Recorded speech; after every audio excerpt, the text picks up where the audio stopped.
Hello everyone, आज की इस वीडियो में हम पढ़ेंगे chapter 2 polynomials of class 10th। तो स्टार्ट करते हैं।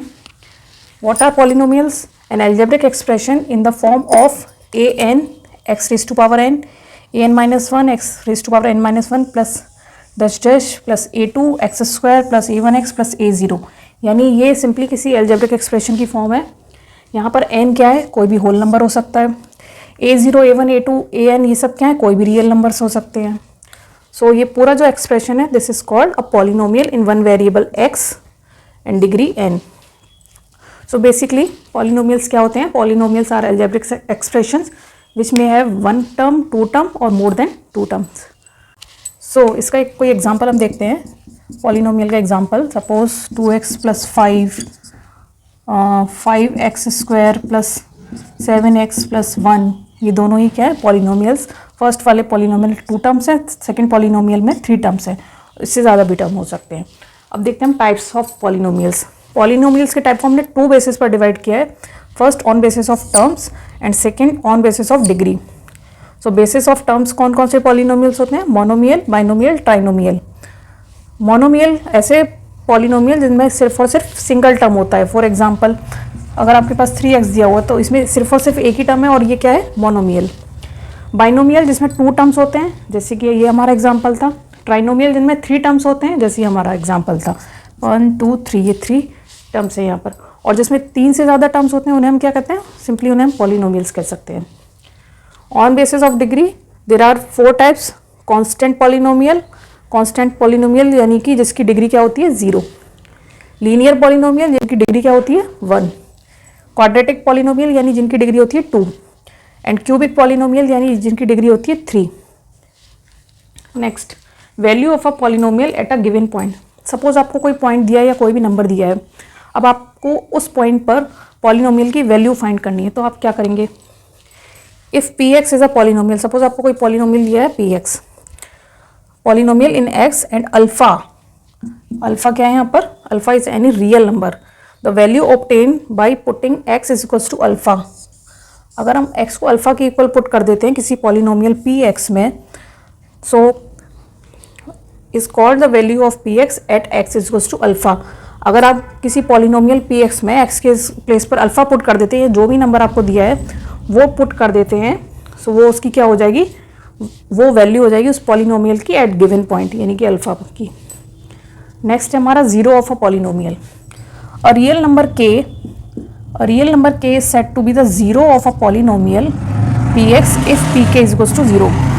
जैसे अभी आपने यहाँ देखा था, आपने यहाँ x को अल्फा से रिप्लेस किया तो आपकी वैल्यू आ जाती है p अल्फा की।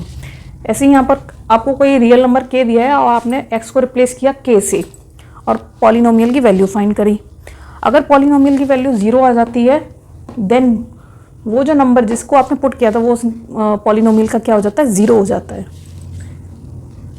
Geometrically, the zeros of a polynomial are x coordinate of the points where the graph of y is equals to mx। कोई भी पॉलिनोमियल हो सकता है ये, intersect the x axis। यानी ज्योमेट्रिकली हम क्या कह सकते हैं? जब आप किसी पॉलिनोमियल का ग्राफ ड्रॉ करते हैं और वो जो ग्राफ जो भी बन के आता है, सपोज स्ट्रेट लाइन बन रहा है या वट जो भी बन रहा है, तो वो जो ग्राफ है वो x एक्सिस को जिस पॉइंट पर कट करता है वो पॉइंट उसका क्या हो जाता है? Zero of polynomial. तो यहाँ पर दिया गया है जितने भी लीनियर पॉलिनोमियल होते हैं उनमें सिर्फ कितने जीरो होते हैं? 1। क्वाड्रेटिक पॉलिनोमियल में जीरोस कितने होते हैं? 2। क्यूबिक पॉलिनोमियल में जीरोस कितने होते हैं? 3। सो कोई भी पॉलिनोमियल जिसकी डिग्री जो भी डिग्री है उसके नंबर ऑफ जीरोस भी उतनी ही हो जाएंगी। सपोज n डिग्री है तो नंबर ऑफ जीरोस n हो जाएंगे। डिग्री 1 है, लीनियर पॉलिनोमियल में डिग्री 1 होती है तो नंबर ऑफ जीरोस 1 हो जाते हैं। डिग्री 4 है तो नंबर ऑफ जीरोस 4 हो जाएंगे। इस तरीके से graph of different types of polynomial. तो हमारा फर्स्ट है लीनियर पॉलिनोमियल। लीनियर पॉलिनोमियल यानी कि पॉलिनोमियल किस फॉर्म में होता है? पॉलिनोमियल फॉर्म इस फॉर्म में होगा px equals to ax plus b। अब यहाँ पर लीनियर पॉलिनोमियल का ग्राफ हमेशा क्या बनता है? एक स्ट्रेट लाइन। क्वाड्रेटिक पॉलिनोमियल यानी पॉलिनोमियल किस फॉर्म में होगा? ax square bx plus c की फॉर्म में होगा। अब क्वाड्रेटिक पॉलिनोमियल का ग्राफ हमेशा क्या बनता है? एक पैराबोला बनता है। पैराबोला अपवर्ड डायरेक्शन में बनेगा अगर a की वैल्यू यानी एक्स स्क्वायर का जो कोफिशिएंट है आपका वो एक की वैल्यू आपकी 0 से बिगर है, यानी कोई पॉजिटिव इंटीजर है, और ये ओपन होगा डाउनवर्ड डायरेक्शन में अगर a की वैल्यू 0 से कम है यानी कोई नेगेटिव इंटीजर है। अपवर्ड डायरेक्शन में इस तरीके से बनेगा और एक्स एक्सिस को किसी 2 पॉइंट पर कट करेगा।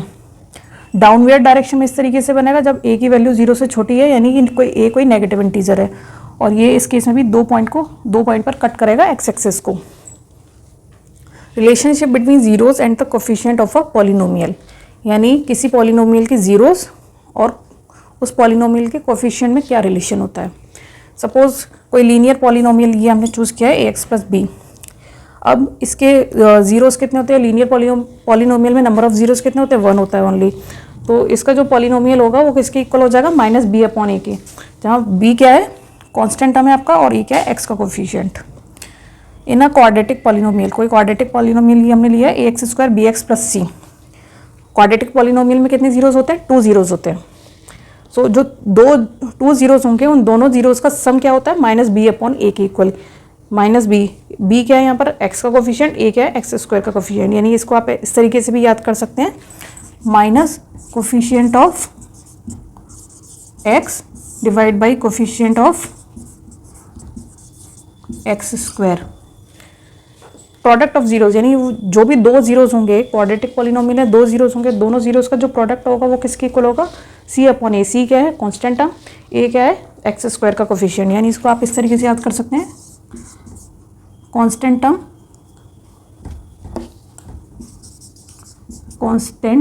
Term divide by coefficient of x²। So sum of zeros में साइन क्या होता है, नेगेटिव होता है। b जो आपका होता है वो नेगेटिव, जो भी कोफिशिएंट है x का उसका हम नेगेटिव लेते हैं, डिवाइड बाई a। और प्रोडक्ट में कोफिशिएंट किसका, यानी कि आपका कांस्टेंट टर्म सबसे पहले न्यूमरेटर के प्लेस पर कांस्टेंट टर्म आएगा और डिनोमिनेटर के प्लेस पर x² का कोफिशिएंट आता है। सो नेक्स्ट टॉपिक है हमारा discriminant of a quadratic polynomial. यहाँ पर हमने एक पॉलिनोमियल लिया है ax² bx + c। जब हम इसका डिस्क्रिमिनेंट फाइंड करते हैं तो वो होता है b² - 4ac। b यहाँ पर है x का कोफिशिएंट, a है x² का coefficient and c is a constant term. So जब हम डिस्क्रिमिनेंट फाइंड करते हैं और डिस्क्रिमिनेंट की वैल्यू 0 से बिगर आती है, तो जो हमारा पॉलिनोमियल है वो x एक्सिस को इंटरसेक्ट करेगा 2 पॉइंट पर, और जो हमारे रूट्स आएंगे यानी जो जीरोस आएंगे वो कैसे होंगे, रियल और अनइक्वल।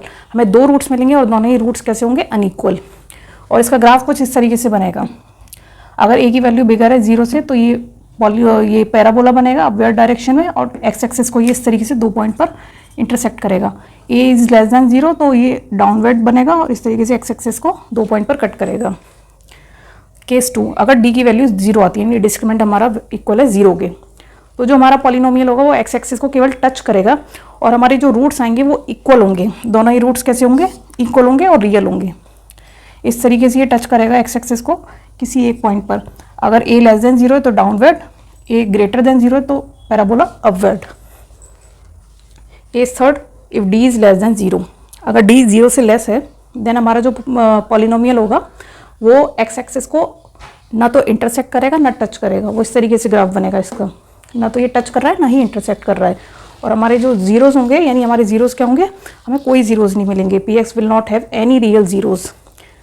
अगर <0 देन डाउनवर्ड डायरेक्शन, अगर a <0 देन अपवर्ड डायरेक्शन।